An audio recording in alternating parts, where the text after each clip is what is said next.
Hey cool teachers, I'm here at ISTE 2016 with really cool people. Chris found these people from this cool game. It's called Classcraft. They're actually the developers. They're going to tell us more about it, but they're brothers, if you can believe that. We have Sean and we have Devin Young, and they're going to kind of tell you about Classcraft and how you use it. Maybe tell us how you got started with it too. I don't know, whatever you want to tell me. Hi Barbara, thanks. You're welcome.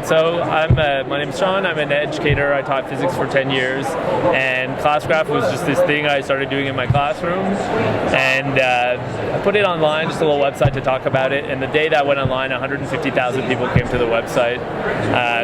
Did you freak out? A little bit. I called Devin, I'm like, Devin, something's going on, what's going to happen? Because you were a teacher. Yeah, I was also a developer. We worked together for 10 years on projects. Yeah. Devin works in New York, so he would get us clients, and he would do all the product development, and I would just program. And so that's when we decided to team up and actually, do something with this. We were getting a lot of emails every day about how can we get using Classcraft, and there was actually no product. So we teamed up with our dad, who runs finance for us, and here we are, 2 years later, and we're now in 20,000 schools. It's a family affair. It is. Totally. So how do you use it? How does Minecraft work? Or not Minecraft, sorry, no, Classcraft. So Classcraft is a platform that allows you to transform your classroom into a giant role-playing game. So kids play in teams of warriors, healers, and mages, and based on that, they get real-life powers like being able to eat in class, hand in an assignment a day late, get a hint on an exam question. And the way that they get those powers and level up is the teacher gives them points for behavior they want to encourage. So you want kids to participate, you give them points for that. You want kids to hand in their assignments on time, give them points for that. And the flip side is they're playing in teams so they can lose hit points for negative behavior. So for example, if you arrive late, you lose 10 hit points, and when you run out of hit points, you die. We call it falling in battle. And you get a real life consequence. So it picks out one at random from what the teacher made, and they'll be things like you have to learn to recite a poem, or you have to go to detention.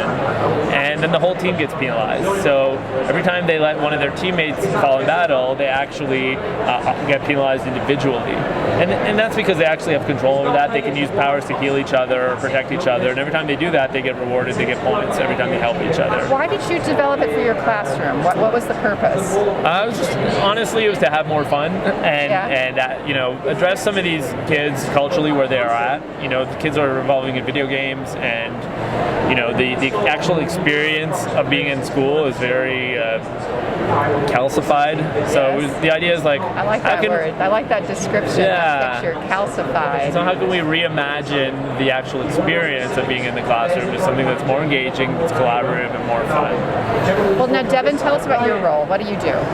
I take care of basically everything that's creative, and Sean takes care of everything that's technical. So we've been working for 10 years. My background's I've been doing tech for about 20 years prior, and we worked for Chanel and Intel and a bunch of other bigger clients. And so when it came up, it was like, oh, we can actually make this. And so I manage all of the illustrators. We went and got illustrators from traditional video game studios like Ubisoft and EA. We have a team of designers, so we design it, marketing, communication, and then Sean and I basically do a lot of work together just to sort of figure out what's the best design solution, but also what makes a lot of sense from a classroom perspective. And I think that's really been powerful because this is something that was slow baked in a classroom. So a lot of companies and products go and they're like, we made a great idea and let's try to make it fit in the class. And it's actually, there's all these subtleties that aren't actually aligning properly. And so what's really great about working together is that I can have some really great ideas and Sean will give the teacher perspective back, and in the end we kind of find something that lands solid. So Devin also has extensive experience in experience design as well. So what's really interesting is that he's also approaching the classroom from an experiential standpoint. Devin worked on designing spaces for stores and conferences. So taking that know-how and bringing it into the classroom to make this polished, compelling experience. In the end of the day, I think the idea is that, and we get asked say Minecraft, right? The analogy is oh well, it's a game.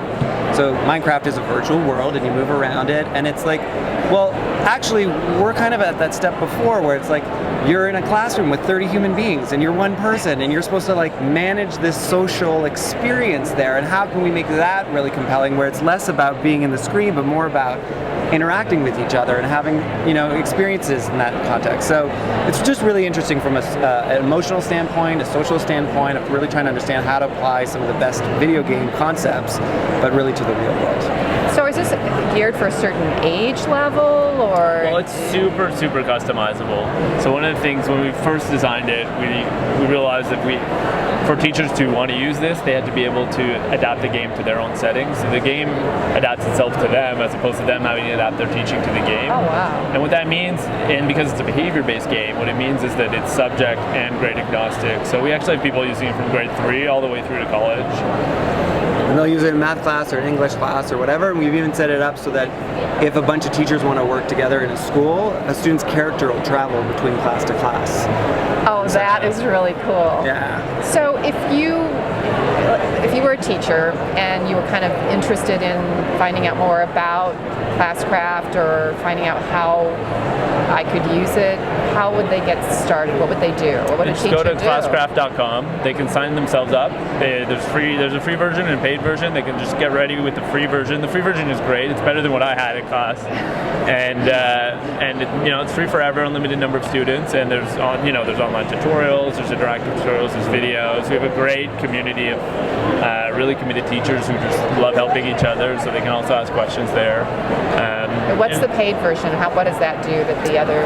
The paid version it's a subscription, so it's $100 a year per teacher for an unlimited number of students. Yeah, it's not bad. And it just unlocks more features, like you get more gear for your students, because the kids can like customize their avatars and stuff. They get really into it. You unlock that, you unlock pets, you unlock behavior analytics, you unlock more game features like being able to fight monsters as a form of formative assessment, that kind of stuff. And you said how many schools are using it now? We're in 20,000 schools. That is so incredible. You guys must be so excited about it. Good. So did you so your job in New York where you were designing the store windows, you don't do that anymore? Yeah, no. We started like 3. I don't teach anymore either. I was going to say we were 3 on staff and we're 18 now. So and a lot of our team is in Canada. I'm in New York, and then we have a couple people that are remote. And but it's also helpful. Like it's cheaper to have a company in Canada because of the exchange rate and a couple different things. So it's helping us sort of cut corners and make it cheaper. So.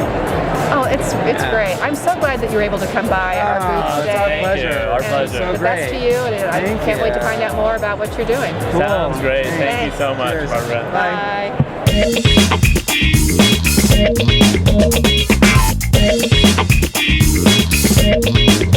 Bye.